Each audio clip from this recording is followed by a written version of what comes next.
The rain fell hard on what remained of Seoul. Dae-young stood at the edge of the crater, where the agricultural district once thrived.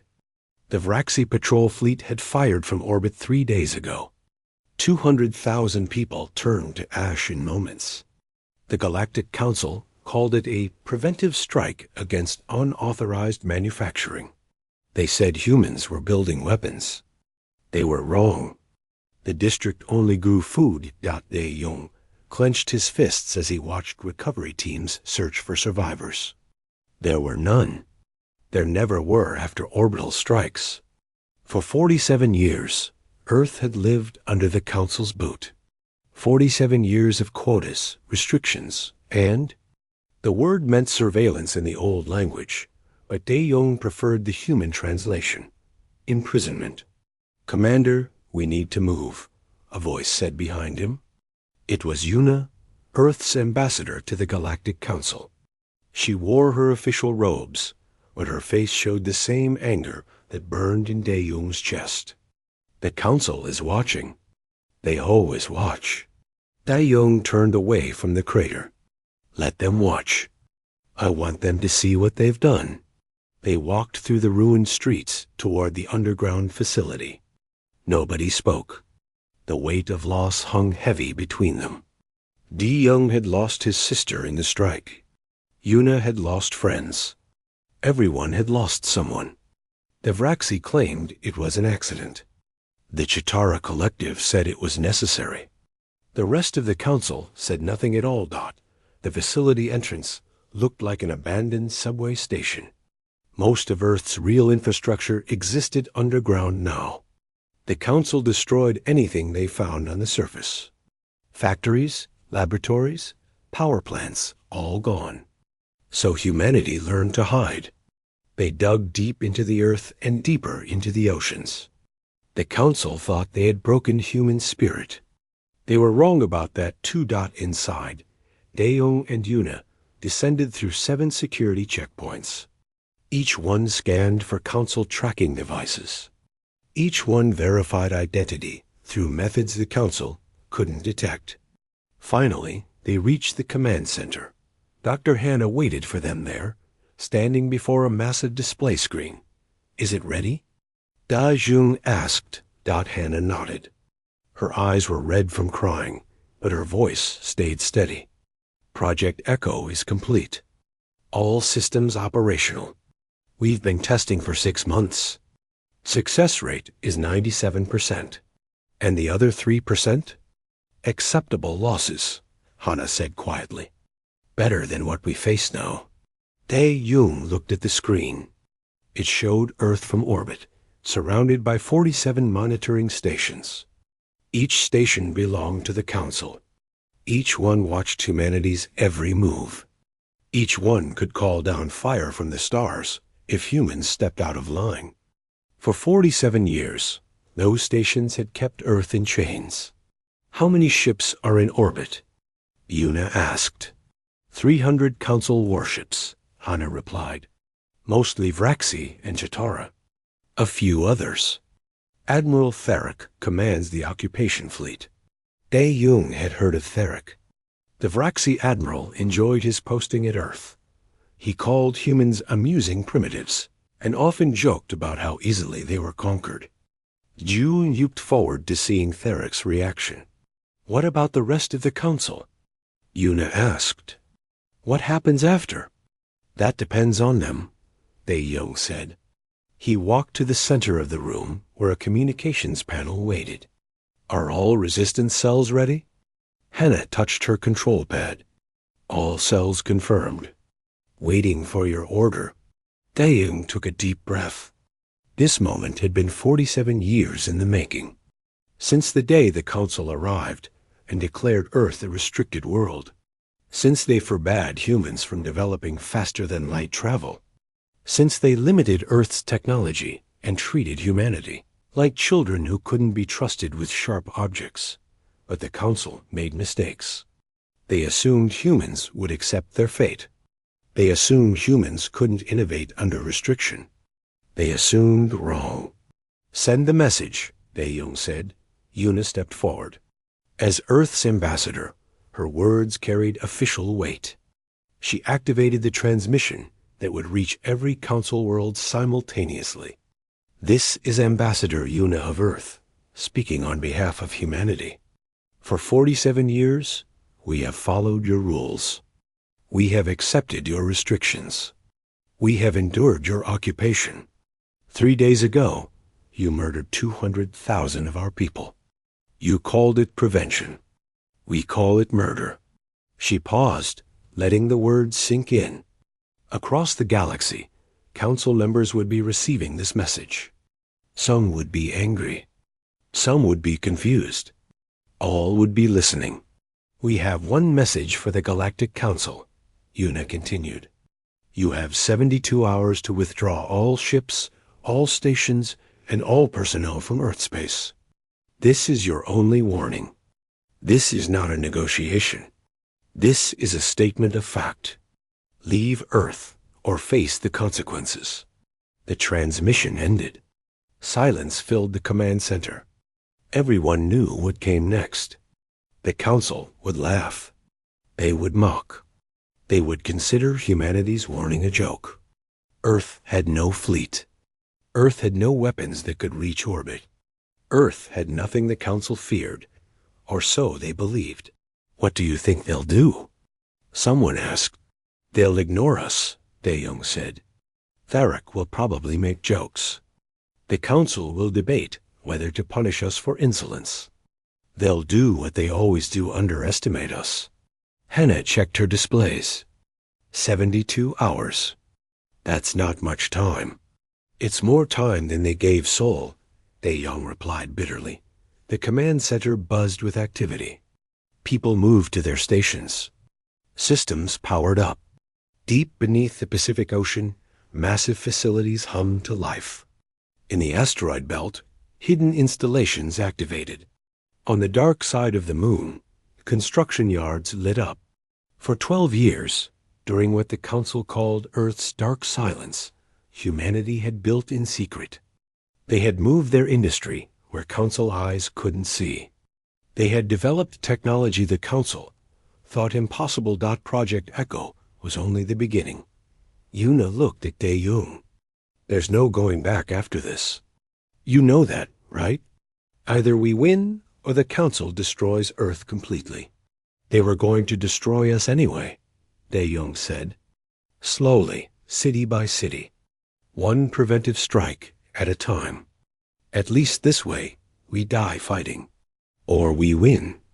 Either way, we stop being victims. The hours ticked by. The Council's response came through official channels. Admiral Tharek himself sent a message. His reptilian face filled the screen, showing what passed for amusement among the Vraxi. Humanity's ultimatum has been received and rejected. Earth will face sanctions for this insolence. All surface cities are now under curfew. Violation will result in immediate orbital bombardment. Remember your place, humans. You exist because we allow it. The message ended. Dae-Young smiled. It wasn't a happy smile. It was the smile of someone who had planned for exactly this response.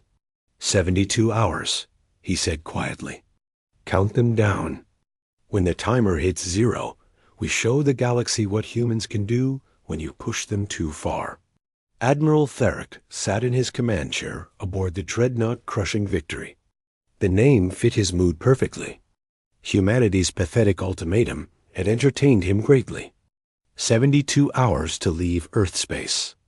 The idea was laughable. His fleet of 300 warships could reduce Earth's surface to molten glass in less than a day. The humans had nothing. No fleet, no orbital defenses, no way to fight back. Admiral, the human deadline expires in 10 minutes, his tactical officer reported. Excellent, Tharek said, his forked tongue tasting the air. Prepare a demonstration. Target one of their smaller cities. Something with a population of 50,000 or so. Let's teach them the price of disrespect. The tactical officer hesitated. Sir, High Counselor Vess sent orders to wait for.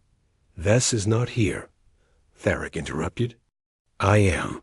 I will handle these primitives my way. The countdown continued. Theric watched Earth rotating slowly beneath his fleet. Such a beautiful planet. Such a waste that it housed such troublesome creatures. The Vraxi had voted to exterminate humanity entirely, but the Chitara Collective wanted to keep them as workers. So Earth survived, barely, under constant watch.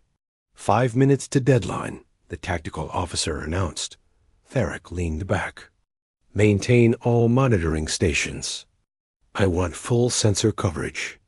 If the humans so much as launch a firecracker, I want to know. Around Earth's orbit, 47 monitoring stations continued their eternal watch. Each station had tracked human activity for decades. Each one reported back to the Council. Between the stations and the fleet, nothing happened on Earth without the Council knowing. 1 minute, the tactical officer said .THAROK, smiled. Here we go. Let's see what the humans do when their bluff is called. The deadline passed. Theric waited for surrender messages. He waited for apologies. He waited for humanity to beg for mercy. Instead, he got silence. Complete, total silence.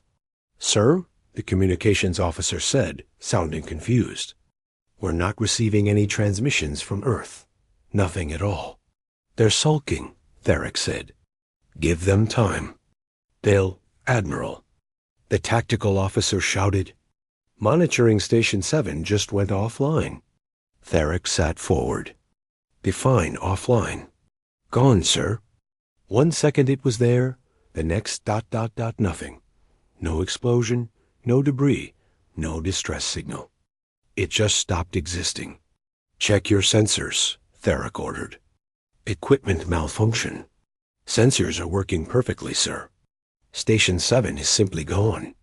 Before Theric could respond, another alarm sounded. Station 12 offline.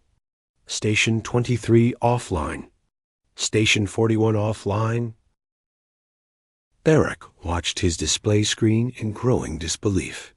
Red markers appeared across the tactical map as monitoring stations vanished one after another. Not destroyed. That would leave evidence. They simply ceased to exist. All stations reporting in, the tactical officer said urgently. No, wait. Station 6 is gone. Station 18 is gone. Station. The announcements came faster. Within 6 minutes, all 47 monitoring stations had disappeared. Theric stared at the empty tactical map. Centuries of Vraxi military training hadn't prepared him for this. What in the void just happened? He whispered. High Counselor Vess's face appeared on the communication screen. The Chitara's compound eyes reflected a dozen tiny images of Theric. Admiral, explain the situation immediately. I cannot, Counselor, Theric admitted. Our monitoring stations are gone. All of them. Gone how? Destroyed? Unknown. They simply vanished. No weapon signatures detected. No energy readings. Nothing. Vess's mandibles clicked together, a sign of extreme agitation among the Chitara. The humans did this. They must have. But how? Theric had no answer. He ordered his fleet into defensive formation. 300 warships arranged themselves in protective patterns around Earth. Sensors swept space continuously. Nothing appeared.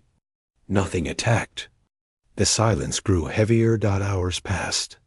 Theric refused to leave his command chair. His crew worked nervously, jumping at every sensor ghost. Then, 8 hours after the monitoring stations vanished, the first ship disappeared. The destroyer Relentless occupied position at the fleet's outer edge. One moment it was there, reporting normal status. The next moment, silence. Theric pulled up the last sensor readings. They showed nothing unusual. The ship had simply stopped existing. Pull the fleet tighter, Theric ordered. Close formation. Nothing gets in without us seeing it. But whatever hunted them couldn't be seen. Over the next 6 hours, ships at the fleet's perimeter continued vanishing. First one, then another, then 3 at once. Each disappearance followed the same pattern. No warning, no attack, no evidence. The ships were simply there, then not there. Panic spread through the fleet. Captains reported crew members seeing shadows that shouldn't exist. Sensors occasionally flickered, showing something present for a fraction of a second before disappearing again.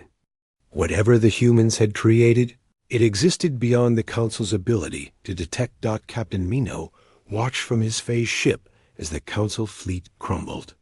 His vessel existed slightly outside normal spacetime, invisible to every sensor the Council possessed. Around him, 50 other human ships moved through their hunting patterns. They struck quickly a flash back into normal space, weapons fire, then phase out again before the Council could respond. Each attack took seconds. Each attack removed another Council ship. Target locked, his tactical officer reported. Vraxi cruiser, designation Hunter's Pride. Fire, Minho ordered calmly. The phase ship flickered into existence for exactly 1.3 seconds. Torpedoes launched. The Vraxi cruiser exploded. The phase ship vanished back into phase space before the explosion's light reached other Council vessels. Next target, Minho said. This was war, unlike anything the galaxy had seen. The Council couldn't fight what they couldn't see. Their weapons hit empty space. Their sensors showed nothing. Ship after ship fell to invisible attackers.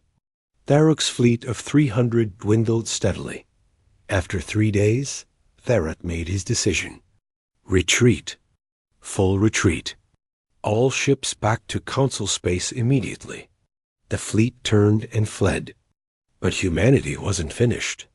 Minho and his fellow captains pursued, picking off stragglers.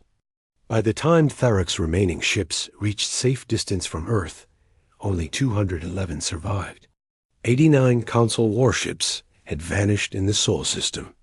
89 ships that couldn't detect, couldn't fight, and couldn't escape their invisible enemy. High Counselor Vess convened an emergency council session. Representatives from 12 species gathered in the Great Chamber on Council Prime. Fear and confusion filled the room. The Vraxi demanded immediate retaliation. The Chitara called for investigation. The smaller species simply looked terrified. What happened? Demanded Senator Kiva of the Flokari. Her feathered crest stood rigid with alarm. How did the humans do this? We don't know, Vess admitted. Admiral Tharok's fleet encountered something our sensors cannot detect. An invisible force that struck without warning. The humans have no technology capable of this, protested a Vraxi general. We've monitored them for 47 years. We would know if they built a fleet. Apparently, we wouldn't, Vess replied coldly. Somehow, humanity developed weapons we cannot see or defend against. We need to understand how. Senator Kiva accessed her data tablet, scrolling through historical records. There's something here. About 12 years ago, Earth went silent. All their radio transmissions, all their communications, everything stopped for exactly 12 years. We called it the Dark Silence. Our analysts assumed humanity was simply reorganizing after the occupation. What if they were doing something else? Vess said slowly. What if they were building in secret? The council chamber fell silent. The implications were terrifying. For 12 years, while the council believed humanity beaten and subdued, they might have been preparing, planning, building weapons in places the council never thought to look. We need more information, Vess decided. Pull up all surveillance data from Earth's dark silence period. Every scan, every report, every observation. Find out what the humans did. But as analysts began reviewing the data, they found mostly nothing. Earth's electromagnetic spectrum had gone quiet. Satellite imagery showed reduced surface activity. Ocean surveillance detected nothing unusual. It was as if humanity had simply stopped broadcasting, stopped building where they could be seen, stopped being visible. They went underground, Senator Kiva said suddenly, and underwater. Look at these deep ocean readings. There are anomalies here, and here. We dismissed them as geological activity. What if they weren't? Vess's compound eyes focused on the data. They built their industry where we couldn't see it, used their planet's natural features to hide construction. By the time they resurfaced, the weapons were complete. The Council had made a terrible mistake. They had assumed that watching Earth's surface was enough. They had assumed humans would build where they could be seen. They had assumed humanity lacked the patience for long-term planning. Every assumption had been wrong. What do we do now? Someone asked. Vess clicked her mandibles together. We show them why the Council rules the galaxy. Assemble the Armada. Lieutenant Jiwan checked her instruments for the 10th time in as many minutes. Everything showed green. Her phase ship, the Silent Storm, hummed quietly around her. Outside the cockpit, phase space looked like normal space, but slightly wrong. Colors seemed off. Stars appeared fuzzy. It was like watching the universe through frosted glass. Lieutenant, Command wants a status update, her communications officer said. Tell them we're ready, Jiwan replied. All systems operational. Waiting for the Council's move. That move came sooner than expected. Sensors detected massive spatial distortions at the edge of the Sol system. Jump signatures. Hundreds of them. Thousands of them. The Galactic Council was coming, and they were coming in force. Dae Young stood in Earth's command center, watching the tactical display. Red markers appeared across the screen like a plague of locusts. Each marker represented a Council warship. The numbers climbed rapidly. 1,000, 2,000, 5,000. The count kept rising. Final tally, Hana reported. 15,000 warships. 12 different species. It's the largest armada in Council history. They're scared, Yuna observed. They wouldn't send this many ships unless they were terrified. Good, Dae Young said. Fear makes them predictable. The Council Armada organized itself with military precision. 15,000 ships formed battle groups, each one larger than any fleet humanity had possessed before the occupation. At their center flew the command dreadnought Absolute Authority. Grand Admiral Theron commanded from its bridge.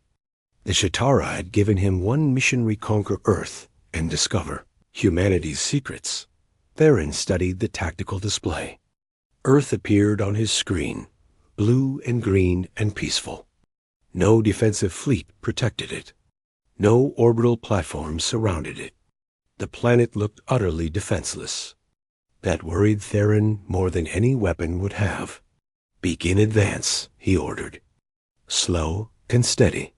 Full sensor sweeps. I want to know about every piece of space dust between us and that planet. The Armada moved forward like a metal tide. Thousands of sensors swept space continuously. Every ship maintained maximum alert. Crews watched their displays with nervous intensity. Everyone remembered what happened to Theric's fleet. Everyone wondered if they would see their enemy before they died. They reached Mars' orbit without incident. Then Jupiter. Then Saturn.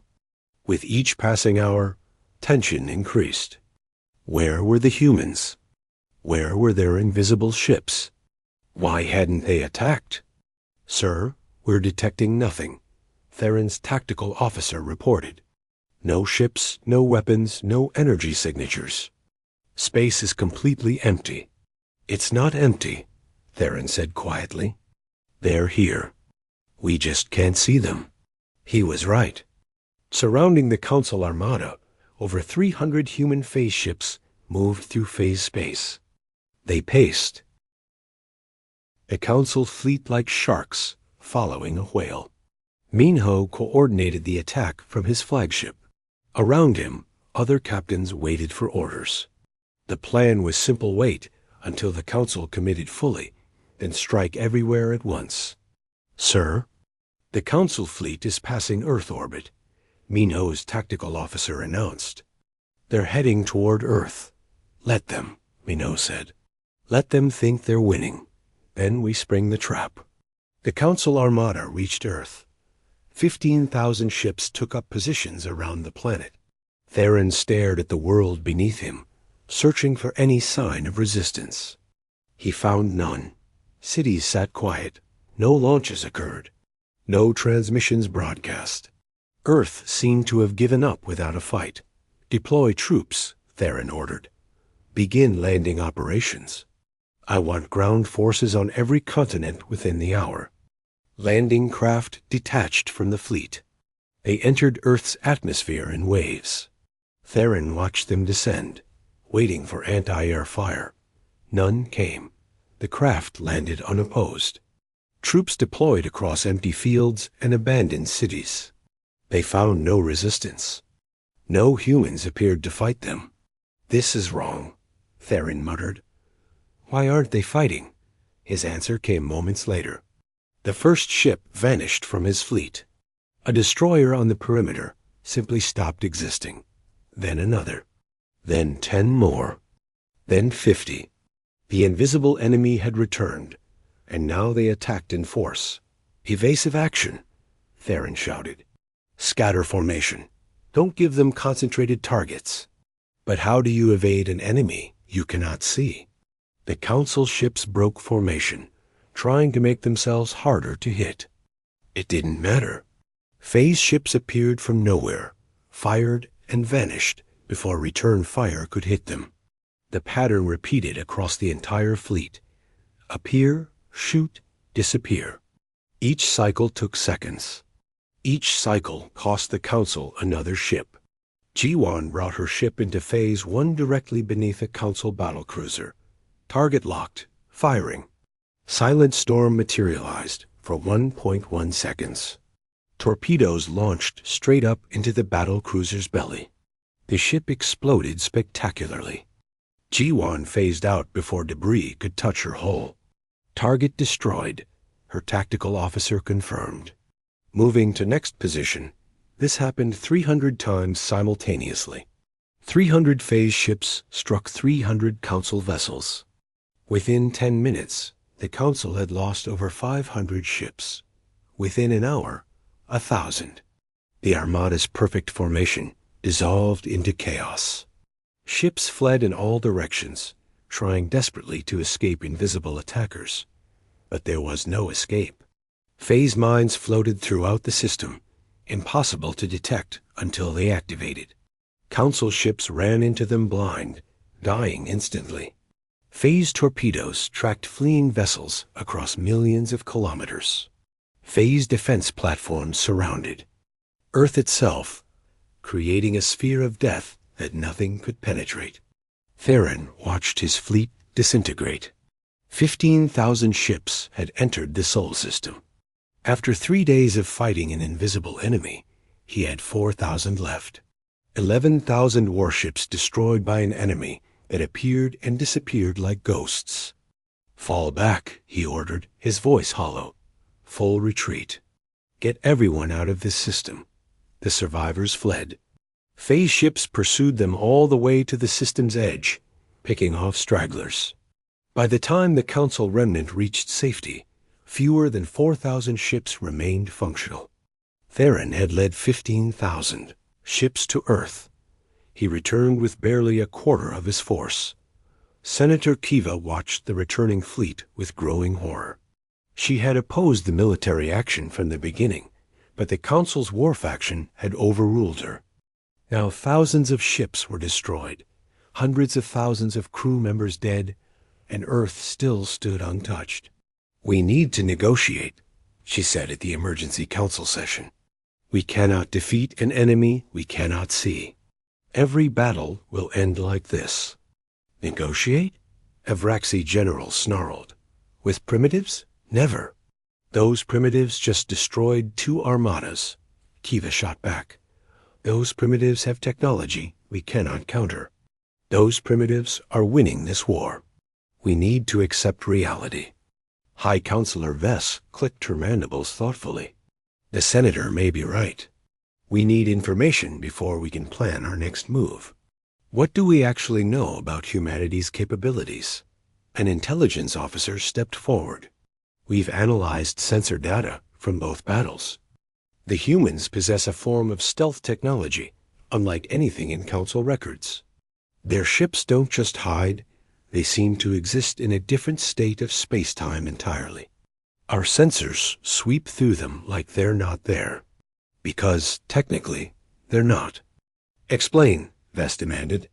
We believe they've developed phase technology. Their ships shift slightly out of normal space-time. They're not invisible. They're literally somewhere else. When they attack, they shift back momentarily, strike, then shift out again. We can't detect them because they're not in our dimension to detect. The council chamber fell silent. Phase technology was theoretical. Every major species had investigated it. All had determined it was impossible.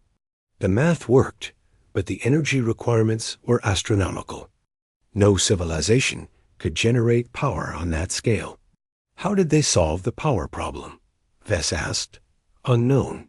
But during Earth's dark silence period, they built something. Our analysts found evidence of massive construction in Earth's deep oceans.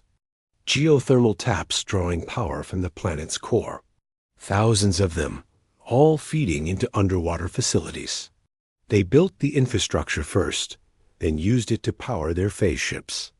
Kiva pulled up long-range scan data. There's more. Look at activity in Earth's Oort cloud. They're building something out there, something enormous. Multiple large structures under construction at the edge of their system. More weapons? Someone asked nervously. We don't know. But if they managed. Phase ships, what else might they have developed during those 12 years we weren't watching properly? The council realized the depth of their mistake. For 12 years, humanity had worked in silence. For 12 years, they had built in places the council never surveyed carefully. Underwater, underground, in deep space where council sensors rarely looked. By the time anyone noticed, Earth's weapons were complete and hidden where they couldn't be destroyed. The humans planned this from the beginning, Vess said slowly. From the moment we occupied their world, they began plotting resistance. They accepted our restrictions. They followed our rules. They appeared weak and broken. All of it was deception. They were buying time to prepare. 12 years, Kiva said quietly. They planned for 12 years. They built their industry in secret. They developed impossible technology. They waited until they were ready. Then they struck exactly when and how they wanted. This wasn't resistance. This was a carefully planned military operation decades in the making. The Council had underestimated humanity catastrophically. They had seen humans as primitives, easily controlled. They had never imagined that those primitives were patient enough to plan for years, clever enough to hide their activities, and determined enough to develop technology that surpassed Council science. What do we do? Someone asked Dot before anyone could answer. Every display in the Council chamber flickered. Earth's symbol appeared on all screens. Ambassador Yuna's face followed. Greetings, Galactic Council, she said calmly. We need to talk. Dr. Hannah stood before the holographic display in her laboratory, beneath the Pacific Ocean. Equations floated in the air around her, glowing softly in the darkness. These equations represented 12 years of work. 12 years of humanity's brightest minds working in secret. 12 years that changed everything. Dr. Hannah, they're ready for you, an assistant said from the doorway. The broadcast goes live in 5 minutes. Hannah nodded, but didn't turn away from her work. She had developed phase technology from nothing. She had solved problems that council scientists declared impossible. She had done what needed to be done. But looking at the cost, the years of isolation, the resources consumed, the risks taken, she wondered if the galaxy would understand. Around the world, in every major city, massive screens activated. The Galactic Council had demanded an explanation. Humanity was about to give them one. But first, they would hear from someone new. Someone the Council didn't expect. Envoy Sunwoo appeared on screens across Council space. He was young for a diplomat, barely 30 years old. But his eyes held something ancient, the weight of 47 years of occupation, 2 centuries of Council arrogance, and a determination that burned like cold fire. "People of the Galactic Council," Sunwoo began, his voice calm and clear. "For 47 years, you caged us. You destroyed our cities when we built. You killed our people when we questioned. You starved our children when we resisted. You believed this made us weak. You believed this made us obedient. You were wrong about everything." The message played simultaneously on every council world. Vraxi watched from their desert fortresses. Chitara heard it in their hive cities. The Flocare received it in their sky towers. 12 species, hundreds of worlds, trillions of beings, all listening to one human's words. "You thought you knew us," Sunwoo continued. "You studied our history. You saw our wars, our violence, our divisions. You decided we were too dangerous to have freedom, too aggressive to trust, too primitive to join your council as equals. So you occupied our world. You restricted our growth. You treated us like children who needed guidance from wiser civilizations." Endured for 47 years. A message ended. Sunwoo's face faded from screens across the galaxy. In the silence that followed, the Galactic Council faced an impossible choice. Accept humanity's terms and admit defeat, or refuse and face a war they couldn't win against an enemy they couldn't see. High Counselor Vess looked at Senator Kiva. The Flocary's expression said everything. The Council had lost. The only question was whether they would accept defeat gracefully or force humanity to prove their point with more destroyed fleets. "Call for vote," Vess said quietly. 7 days. We have 7 days to decide the future of the galaxy. The 7 days felt like 7 years. Across council space, debates raged. Some species demanded continued war. Others called for immediate acceptance of human terms. Trade routes collapsed as merchants feared traveling through space where invisible ships might lurk. Military commanders reviewed defense plans and realized none would work against phase vessels. The galaxy held its breath. On Earth, Dae-Jung waited. He had risen from resistance commander to premier of Earth's unified government. The title felt strange, but the responsibility felt right. He stood in what had been the Council's administrative building in Geneva. Humans had reclaimed it, removed all Council symbols, and turned it into Earth's government center. "Reports are coming in from phase ships across the galaxy," Una told him. She had traded her ambassador robes for a simple suit. "Every major Council world now has at least 3 of our vessels in orbit. They're just watching, as promised. No attacks. No threats. Just presence." How are the Council members reacting? Panic, mostly. The Vraxi are furious but afraid. The Chitara are calculating. The smaller species are confused. Nobody knows how to respond to an enemy that doesn't attack but also won't leave. Dae-Jung nodded. That was the point. For 47 years, humanity had lived under surveillance. Council stations had watched their every move. Now the situation was reversed. Every Council world had invisible watchers. Every military base knew phase ships observed them. The psychological effect was exactly what humanity intended. Ambassador, Una prepared for the most important negotiation of her life. The Council had requested talks. She would meet them on Council Prime in the great chamber where they had once dictated terms to humanity. Now she would dictate terms to them. She arrived aboard the phase, Dreadnought Unbroken Will. The ship materialized directly above Council Prime's capital city. It hung there, visible to everyone below, a reminder of human power. Millions of beings looked up at the massive vessel. Many had never seen a human ship before. Now one floated above their homes, larger than any council warship. High Counselor Vess met Yuna at the chamber entrance. The Chitara's compound eyes studied the human carefully. Ambassador, or should I say something else? Your position has changed. Ambassador is fine, Yuna replied. I speak for Earth. The title doesn't matter. The voice does. They entered the chamber together. Every seat was filled. Representatives from 12 major species and dozens of minor ones. All watched Yuna as she walked to the center floor. Once, humans had stood here begging for mercy. Once, the Council had looked down on Earth's representatives with contempt. Not anymore. The Council has reviewed humanity's terms. Vess began formally. We have ... concerns. Concerns are not relevant, Yuna interrupted. This is not a negotiation. These are terms. You accept them or you don't. If you don't, phase ships will continue watching your worlds forever. And eventually, you'll wonder if they're just watching or preparing to strike. Senator Kiva spoke up. What guarantees do we have? How do we know humanity won't use phase technology to conquer us the way we conquered you? Yuna turned to face the Flokari.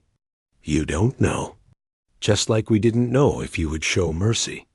Just like we had to trust that following your rules would keep us safe. It didn't. You killed 200,000 of my people in Seoul. So no, Senator, you don't get guarantees. You get the same uncertainty we lived with for 47 years. The difference is, we actually keep our word. The chamber stirred. Several council members began protesting. Yuna held up her hand. Let me be clear about something. Earth doesn't want to rule the galaxy. We don't want to occupy your worlds. We don't even want revenge, though we have earned it. We want freedom. We want respect. We want our place at this table as equals. That's all. But if you force us to prove our strength again, we will. Every week you delay, we build more phase ships.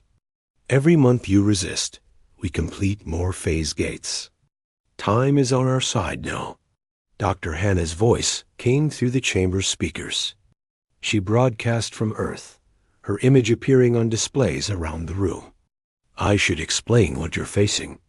Our current fleet consists of 600 phase vessels. We're building more at a rate of 50 per month. Within a year, we'll have 1,000. Within 2 years, 1,500. Each one can destroy council ships that outnumber it 100 to 1. Do the math. The math was devastating. Even if the council assembled every warship from every species, they couldn't counter 1,500 invisible ships. Traditional naval power had become meaningless. The entire military balance that maintained council authority had collapsed. Additionally, Hana continued, our phase gate network will be operational within 8 months. Once active, we can move forces anywhere in the galaxy within minutes. Your borders become meaningless. Your defensive positions become useless.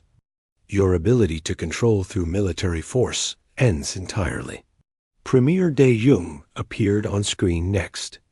He stood in Earth's command center, with the flags of all human nations behind him. But we're not interested in control. We're interested in partnership. The galaxy faces challenges that affect everyone. The Council could be a force for cooperation instead of domination. Earth wants to help build that future. But first, you must acknowledge what you did to us. You must make restitution, and you must accept us as equals. High Counselor Vess looked around the chamber. She saw fear in some faces. anger in others. But underneath, she saw acceptance. The Council had lost, not in one decisive battle, but in a war that humanity had been planning for 12 years. A war where Earth had already won before firing the first shot. The Council requires time to deliberate, Vess said. You have had 7 days, Una replied firmly. How much time do you need to accept reality? Our terms are fair, generous even. Another species might demand your surrender. They might occupy your worlds. They might make you live as we lived. We're not asking for that. We're asking for equality and compensation. Nothing more. A Vraxi representative stood, his scales flushed with anger. This is extortion. You threaten us with weapons we cannot see and demand we surrender our authority. No, Una said coldly. This is justice. You occupied our world without cause. You restricted our freedom without reason. You killed our people without mercy. Now you face consequences. The fact that you call those consequences extortion shows you still don't understand what you did wrong. Senator Kiva stood next. I supported negotiations from the beginning. I opposed military action. But I must ask, what happens after? If the Council accepts your terms, what then? Do we simply coexist? Do humans use phase technology for peaceful purposes?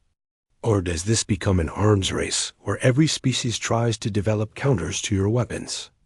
Una smiled slightly. An excellent question. Here's our answer. She activated a data transfer.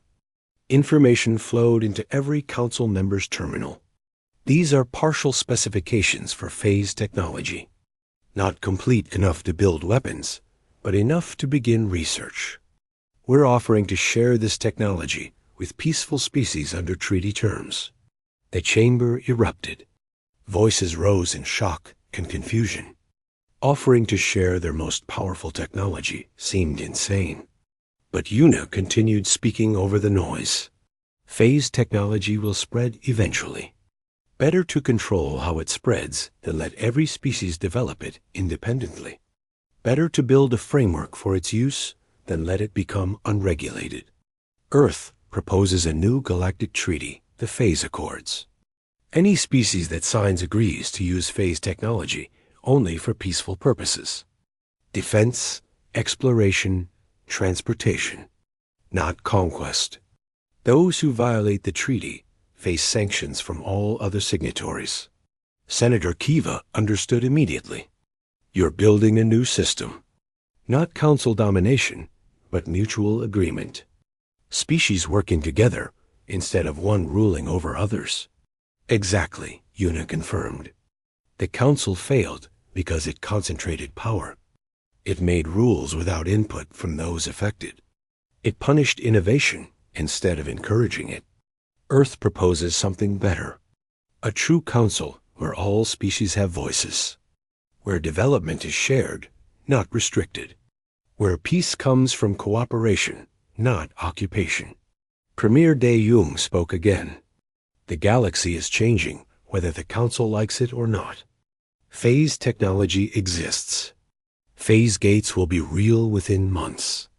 You can resist and be swept aside, or you can adapt and help shape what comes next. Earth prefers adaptation. We've learned its value. The debates continued for hours. But slowly, the tide turned. Smaller species saw opportunity in Earth's proposal. They had always resented council domination, but lacked power to resist. Now humanity offered an alternative. Not human rule replacing council rule, but genuine partnership. Finally, after 16 hours of discussion, High Counselor Vess called for a vote. All in favor of accepting Earth's terms and beginning negotiations for the Phase Accords? One by one, hands and claws and tentacles rose. The Flokari voted yes immediately. The Chitara deliberated, then agreed. Smaller species voted yes almost unanimously. Even some Vraxi representatives, seeing no alternative, accepted reality, The final tally showed 73% in favor. Earth's terms were accepted. Yuna felt something release in her chest. Tension she had carried for years, maybe her whole life, suddenly eased. The Council has made the right choice. Earth accepts your acceptance. Reparations will be discussed in detail. Apologies will be formalized. And Earth will take its seat at this table as a full Council member. The chamber slowly emptied. Yuna stood alone for a moment, looking at the seat that would soon belong to Earth. A seat at the table where decisions affecting the galaxy were made. A seat humanity had bought with 47 years of suffering and 12 years of preparation. Captain Minho received the order in his phase ship high above Council Prime. All phase vessels. Stand down from alert status. Maintain observation positions, but cease combat readiness. The war is over. Across the galaxy, 600 phase ships received the same message. They remained in orbit over Council worlds, but their weapons powered down. The watching would continue. Trust had to be earned, but the threat of immediate violence ended. Dr. Hannah shut down her laboratory display. The equations that had changed everything floated one last time before fading. She had given humanity the tools to survive. Now others would use those tools to build something new. Premier De Jong addressed Earth from Geneva. People of Earth, the Council has accepted our terms. After 47 years, our occupation ends. Our freedom is restored. Our sacrifices are recognized. But this is not the end. This is the beginning. We have shown the galaxy what humanity can do when pushed to our limits. Now we must show them what we can do in peace. The broadcast showed Earth from orbit, the same beautiful blue planet the Council had dominated. But no Council stations surrounded it now. Only human vessels, and they protected rather than oppressed. Earth was free. The final piece came 3 months later. The first phase gate activated. It connected Earth to Alpha Centauri, 4 light-years away. Travel time through the gate, 6 minutes. Ships that once took weeks to reach humanity's nearest colony now arrived in less time than brewing coffee. More gates followed. A network spread across human space first, then into Council territory as treaties were signed. The galaxy became smaller. Communication became faster. Trade exploded. The entire structure of interstellar civilization transformed. And at the center of it all, invisible but present, phase ships watched. They patrolled trade routes. They observed borders. They reminded everyone of the lesson humanity had taught. Push someone far enough, and they might push back. Underestimate someone long enough, and they might surprise you. Oppress someone cruelly enough, and they might develop weapons that make your fleets obsolete. The Galactic Council learned these lessons the hard way. They had conquered Earth believing humans were dangerous primitives who needed control. They had created the very threat they feared. Humanity didn't want conquest. They didn't want domination. They wanted respect. When respect was denied, they took it by force. The galaxy would never forget. Every species that saw phase ships appear from nowhere remembered. Every council member who voted to accept Earth's terms remembered. Every being who witnessed humanity's rise from occupied world to galactic power remembered, and Earth remembered too. They remembered 47 years of occupation. They remembered Sol's crater. They remembered every insult, every casualty, every injustice. Those memories drove them during 12 years of secret preparation. Those memories fueled their determination when facing impossible odds. But now, those memories became something else. Not just pain, but lessons. Not just anger, but motivation. Not just the past, but foundation for the future. Captain Minho sat in his phase ship above Earth, looking down at the world he had helped save. Silent storm hummed quietly around him. No targets to track. No enemies to fight. Just peaceful observation. "This is what we fought for," he said quietly to his crew. "Not revenge, not domination, just the chance to live freely, to build our own future, to be respected as equals." His tactical officer nodded. "Do you think they'll ever truly accept us? The council species? Some already have. Others will learn.